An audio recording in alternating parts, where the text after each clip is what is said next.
Hona kachikomana ndinokudana kubva mumweya wenyika ino.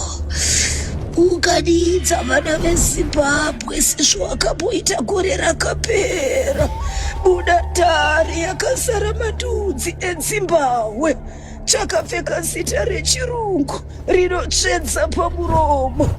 Vaunganidze zvekare, pane mashoko anorema kupfuura upenyu hwerino pasi anofanira kunzwikwa nenyika yose.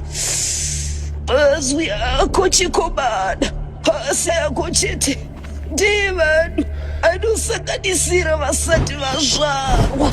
Zviite mugovera wekupedzisira wemwedzi weNyamavhuvhu pakupera kwenguva panotangira imwe. Ndizvo zvandataura. Ipapo ndipo panosangana usanonoka nyika yakamirira.